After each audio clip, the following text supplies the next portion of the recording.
I'm really not sure about her, Mr. Davis. Oh, she'll be fine. Just make sure she doesn't have much to do. But then we still need a good secretary. If I may, Mr. Davis, I think the girl in Mr. Ramsey's office would just be perfect. Hire her for the secretarial work, and hire Shirley, too. But then what can Shirley possibly add to our company? Well, something we've needed around here for a long time. A little color. To sustain a career as a person of color or as a woman in corporate America, you can't afford to be mediocre.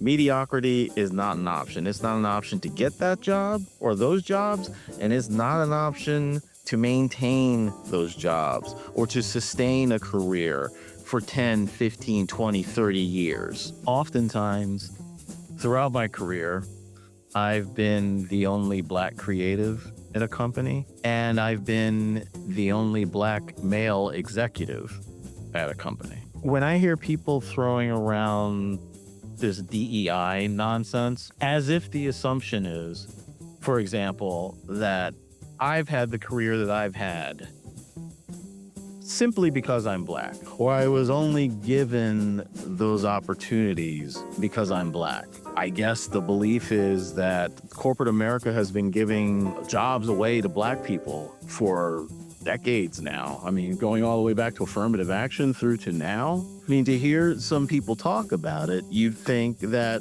it's a field day for Black people in the workplace. But then if you are a Black person who is especially an executive at predominantly white corporations, predominantly white companies, you know that you weren't given anything at all. You know what it took to get to where you are. When I hear people talk about DEI, whether they're in t-shirts and jeans or they're wearing a suit and a tie, the rhetoric all sounds the same to me. It sounds like a bunch of spoiled, insecure people who are unable to compete in modern American society. There is a certain demographic that seems to think that folks like me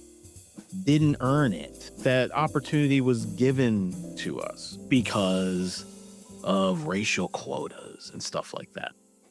You know what's funny? How many times over my career where I worked at a place and I've had CEO or managing partner or whomever bring in one of their kids or one of their nieces, nephews, friend of a friend, son of whomever, business partner, whatever, daughter, whomever. How many times that person's been brought to my desk and had a chair pulled up and said, "Hey, Charles, this is so-and-so. They're going to be interning here for the summer. Would you mind going over what it is that you do here?" Did they earn a seat to sit next to a career professional, to have them talk about what they did for a living, to then train them in what it is that you do for a living? They had chairs pulled right up for them. There are kids in colleges all across the country and not who are applying to internships to companies that would be excited for the opportunities that these people were given for free. They didn't earn those internships. They were given to them. How many times have you worked for a company and you have a person that is a senior executive, they're managing a department, whatever it is that they're doing, and they're terrible? They probably got that job because they knew somebody. They were brought in. They were related to somebody. How many nepotism and favoritism hires have you seen throughout your corporate experience? And on top of that, what was the demographic of those people who got those roles and got those positions? So what do you call this?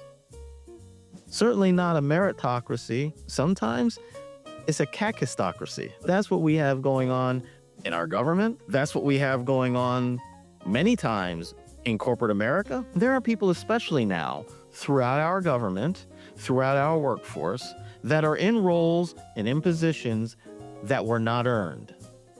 Not only were they not earned, but the people who are in those roles are piss poor at their jobs. But somehow, DEI. And what is tragic about all of that nonsense is that people immediately think that DEI means BLACK. Most of the DEI initiatives covered women, people with disabilities, and veterans, none of which necessarily Black or other people of color. People are finding out the hard way that diversity, equity, and inclusion, once again, does not just mean Black. If you know anything about history in this country, you know that when we're not involved in the workforce, that has nothing to do with us not wanting to be willing to work or not being able to work. There are other reasons for it. And to these whites, there was horror at the specter of Black supremacy. Blacks winning control and competing for what had been exclusively theirs: lands, homes, and jobs. Birth of a Nation, a movie classic produced in 1915, dramatized what had now become the prevalent white attitude: the fear of incompetent, criminal, and savage Negroes who, with federal bayonets, ravaged an innocent South. We will not be coerced into hiring any colored person, regardless of his qualifications, as a matter of duress or as a matter of expedience.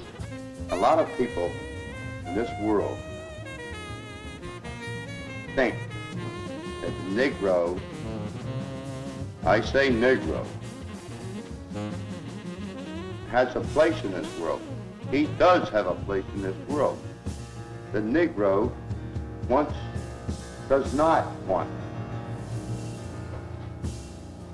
equality. He wants preference. Well, they're pushing too hard. They're pushing the white people too hard. And something's got to be done. I don't know what. The Negro is not a part of my family. As a result, I don't elect to have him sit and eat with me. As a result, I don't elect to have him belong to a club that I may belong to. We've been brought up like this. We have been taught like this. And we teach our children like this. And they'll teach their children like that. I think it is a matter that has been history all down through the years and will remain history. One of the underlying issues here is affirmative action forces somebody. You're forcing people. And anytime you force somebody, I don't know about you, gentlemen, but I don't like to be forced. When I'm pushed, I'm only pushed so far, and then I push back. DEI is the biggest threat to the American dream, but the golden age of America means the death of DEI. We want to live our lives, raise our kids, go on vacation, do we just want to just have normal lives without having to deal with all of this extra crap. Extra crap, mind you, that has been imposed on us. We have nothing to do with DEI or affirmative action or segregation or Jim Crow or redlining or any of the other things. When you really think about all of the problems in this country and every single one of them leading to this one issue, at what point do you start addressing that one issue and stop just stamping stupid labels on everything and thinking that's going to abdicate you from taking accountability for the state of the country and coming to terms with what it's going to take to change it? Just coming up with slogans and blaming everybody else has not worked. There's a certain demographic that believes that they are above reproach and that these issues can't be discussed because they're divisive. They're only divisive because this demographic is too uncomfortable and, frankly, culturally illiterate and uneducated in terms of this country's history and how we got to this point. The only reason you hired me is because I'm black. Oh, no. Now, that's not true. Well, let's put it this way. Would you have hired me if I was white? Well, to be perfectly honest, I never really gave it any thought. Oh, don't hand me that. Shirley, so you weren't the best one for the job, but I thought I was doing you a favor. Do me a favor. Don't do me any more favors. See, all I wanted was a fair chance. Shirley, we tried to hire a qualified black person, but we couldn't find any. If you take the time, you find black people who can do anything. Shirley, what exactly are you saying? What I'm saying is you can take your job and file it under B. B? For balloons? No, bigot. See you both.